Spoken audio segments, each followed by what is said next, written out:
Hi, I'm Mrs. Diaz, And I'm Libby Diaz. and we're going to read Chapter 8 of The Mouse and the Motorcycle. We're going to start on page 93.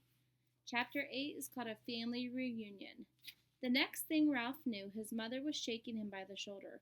"Wake up, Ralph," she said. "Ralph, wake up. Room service has brought us another meal." Room service? Ralph rubbed his eyes, not believing what he had heard. Room service has brought our dinner? Yes, a real feast, a whole blueberry muffin, and a chocolate chip cookie, said Ralph's mother. "Get up, we're having a family reunion." It all came back to Ralph. "Our room service," he said, understanding at last. "You mean the boy, Keith." "He is room service to me," Ralph's mother said, sounded happy and carefree. Ralph sat up. Already his aunts and uncles and many squeaky cousins were arriving by the secret path in the space between the walls. It was a long time since anyone had enough food for a family reunion, and there was rejoicing in the mouse nest for everyone but Ralph.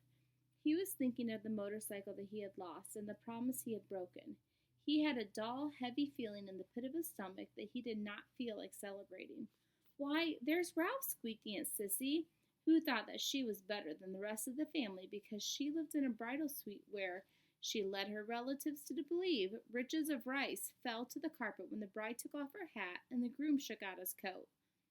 The rest of the family knew Aunt Sissy was not as grand as she pretended to be, because very few brides and grooms came to this hotel these days. "My, how you've grown!" Ralph never knew what to say when people told him he had grown. "Well, well, if it isn't Ralph," said Uncle Lester, who had a nest inside the wall of the housekeeper's office, where the maids dropped doughnut crumbs every morning at 10 o'clock when they had their coffee. "What's this I hear about you riding up and down the halls on a motorcycle?" Uncle Lester had a way of saying the wrong thing at the wrong time. "My land, a motorcycle," said Aunt Dorothy. "Isn't that pretty dangerous?" "Wouldn't mind riding one myself if I were a few years younger," said Uncle Lester. All the little cousins came crowding around Ralph. "Show us your motorcycle," they squeaked. "We want to ride it. Come on. Give us a ride on your motorcycle, Ralph. Huh, Ralph? Come on, Ralph, please." Ralph knew that he was expected to be polite to all of his relatives, even the squeaky little cousins. "Well," he said, embarrassed and ashamed. He looked down at the floor. "I sort of lost my motorcycle in a pile of sheets and pillowcases." "Lost your motorcycle? Oh, Ralph!" cried his mother, genuinely alarmed. Ralph knew what she was thinking. Did this mean the end of room service? Did she have to go back to pilfering crumbs from the brothers and sisters? "Ah, that's a young mouse for you," said the tactless Uncle Lester. "Can't take care of anything." "If anybody asks me, I think it's a good thing he lost it," said Aunt Dorothy. "Riding a motorcycle is just plain foolhardy." All the little cousins looked disappointed and sulky. "I don't think he ever had the motorcycle," said one. "I bet he just made that up," said the other, and the rest all agreed. Ralph felt terrible. The family reunion swirled on around him. The muffin and the cookie got divided, and cousins fought over the blueberries. Uncles, usually overweight uncles, kept asking for second helpings. Everyone talked at once, and the little cousins finished their dinner and went racing around the mouse nest.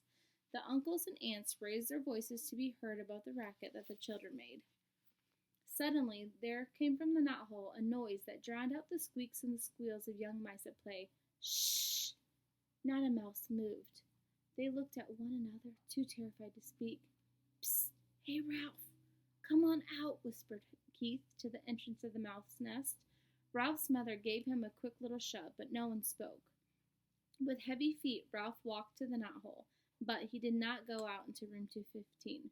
"What do you want?" he asked. "You and your family better get quiet in there, or my mother will hear you.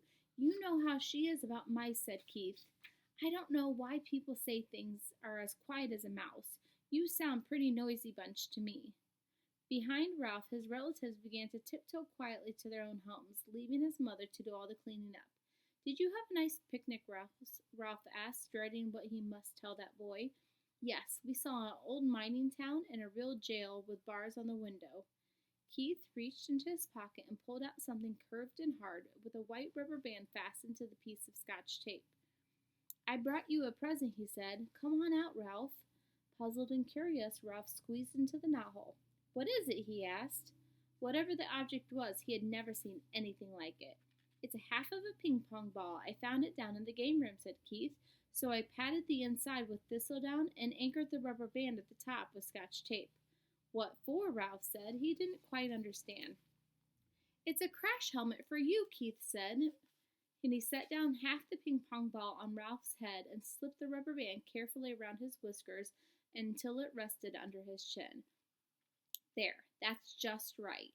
You need it big so there is plenty of room for your ears. When you ride a helmet, you need a crash helmet. When you ride a motorcycle, you need a crash helmet."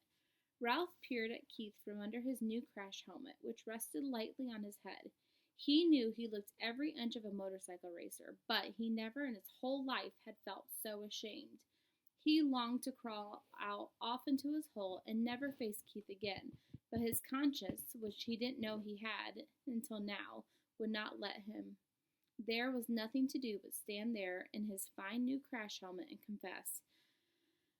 "You might as well know," said Keith. "I lost my motorcycle." "You lost your motorcycle?" Keith, who had been kneeling, sat back on his heels. "But how?"